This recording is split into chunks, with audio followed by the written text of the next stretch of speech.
셋째 날 산돌 예수님을 통하여. 예, 산돌이 예수님을 얘기하죠. 그래서 예수님을 통해서만이 우리가 하나님께 기쁨이 되는 존재가 되었다는 내용으로 공부를 해보도록 하겠습니다.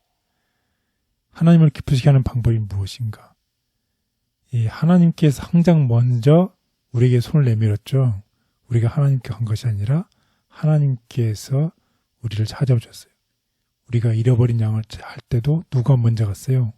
목자가 잃은 양을 찾아간 거죠. 그래서 우리를 항상 우리에게 먼저 손을 내밀고 우리에게 사랑과 구원을 제시하셨습니다. 그리고 그 후에 하나님은 우리가 그분의 사랑에 어떻게 응답해야 될지 우리가 자유롭게 선택할 수 있는 자유의지를 주셨습니다. 그래서 로마서에서는 다음과 같이 얘기를 하고 있습니다. 로마서 8장 11절. 그러므로 이제 그리스도 예수 안에 있는 자에게는 결코 정죄함이 없나니. 로마서 5장 8절. 우리가 아직 죄인 되었을 때에 그리스도께서 우리를 위하여 죽으심으로 하나님께서 우리에 대한 자기의 사랑을 확증하셨느니라. 네, 그렇습니다. 우리가 죄인 되었을 때에 하나님께서 먼저 우리에게 손을 내밀어서 우리에게 사랑과 구원을 제시해 주신 놀라운 하나님의 사랑입니다. 이런 하나님의 도움이 없이는 이 죄인들이 하나님을 기쁘게 할 수가 없어요. 어떻게 죄인들은 우리가 하나님을 기쁘게 할 수 있을까요? 할 수 없지요. 오직 누구를 통해서만, 예수 그리스도를 통해서만 우리가 하나님께 간합되는 존재가 된다는 것입니다. 그래서 베드로전서 2장에서는 분명하게 우리가 예수 그리스도로 말미암아 하나님이 기쁘시게 받으실 신령한 제사가 된다고 얘기를 하고 있습니다. 누구를 통해서만? 예수 그리스도를 통했기 때문에 우리가 하나님께 받아들인 존재가 되었다는 것입니다. 우리 다 같이 베드로전서 2장의 내용을 보겠습니다. 베드로전서 2장 4절에서 6절. 사람에게는 버림바가 되었으나 하나님께는 택하심을 입은 보배로운 산돌이신 예수께 나아가 너희도 산돌같이 신령한 집으로 세워지고 예수 그리스도로 말미암아 하나님이 기쁘게 받으실 신령한 제사를 드릴 거룩한 제사장이 될지니라. 성경에 기록되었으되 보라 내가 택한 보배로운 모퉁이 돌을 시온에 두노니 그를 믿는 자는 부끄러움을 당하지 아니하리라 하였으니. 네, 분명하게 베드로전서 2장에서는 우리가 산돌이신 예수께 나아가고 또 예수 그리스도로 말미암아 우리가 하나님께 기쁘시게 받을 존재가 됐다고 분명하게 얘기를 하고 있습니다. 그래서 예수님에 대한 믿음이 하나님을 기쁘게 하는 열쇠라는 것입니다.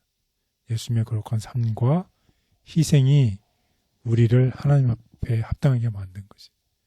우리를 너무나 사랑했기 때문에 우리가 귀한 존재이기 때문에 예수님께서 우리를 위해서 십자가에 돌아가셨고 그런 예수님으로 인해서 우리가 하나님께 합당한 존재가 되었다고 얘기를 하고 있습니다.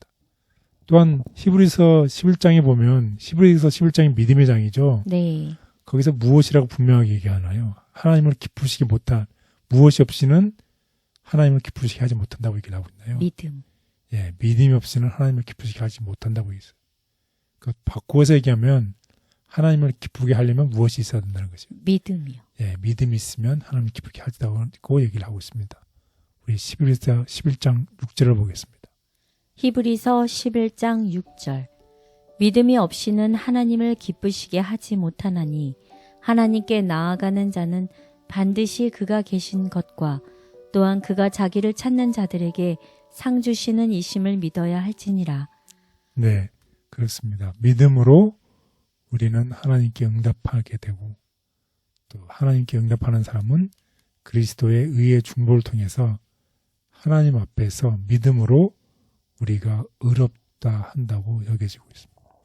오직 그리스도의 의만이 유일하게 하나님께 간합될 수 있습니다. 그 하나님의 사랑의 권유에 순종하는 사람, 하나님의 부름에 초청하고 그것이 순종하는 사람은 그리스도의 사역의 중보를 통해서 우리가 합당하게 여겨지는 거죠. 우리가 의롭기 때문이 아니라 그리스도의 중보의 사역을 통해서 우리가 합당하게 여겨진다는 거죠. 이 탕자의 비유를 통해서 탕자가 돌아왔을 때 아버지께서 탕자의 옷을 벗기고 누구의 옷을 씌워주나요? 아버지요. 네, 아버지 옷을 씌워주죠. 그것이 바로 칭의죠. 우리가 죄인된 우리를 의인이라고 불러주는 것이죠. 이런 일은 그리스도의 중보의 사역을 통해서 이루어졌다는 것입니다. 그리고 그렇게 했을 때 하나님께서 우리를 당신의 형상으로 변화시킨다는 것입니다. 죄인인 우리가 하나님께 기쁨이 될 수 있는 것은 믿음으로 하나님께 응답할 때 그리스도의 의의 중보를 통해 하나님 앞에서 의롭다고 여겨지기 때문이다. 주님을 기쁘시게 하는 길. 주님께서는 그분의 백성들이 지금보다 훨씬 더 사려 깊고 피차간에 훨씬 더 자비롭고 더욱 많이 도와주기를 기뻐하신다. 사업 거래에 있어서 형제가 형제를 이용하지 말 것이다. 사람이 도움을 받아야 할 궁핍한 처지에 있는 것을 보고 그에게 터무니없이 높은 이자를 요구하지 않을 것이다. 다른 사람의 궁핍을 이용하는 자들은 그리스도의 복음의 원칙에 지배를 받고 있지 않다는 것을 결론적으로 보여준다. 그리스도를 통해서 우리를 위해 이루신 하나님의 역사에 감사드립니다. 죄인을 위해 중보하시는 예수님의 사랑을 전적으로 의지합니다. 오늘도 넘어지고 실수하는 연약한 종이지만 날마다 믿음으로 하나님께 응답하도록 인도하여 주옵소서.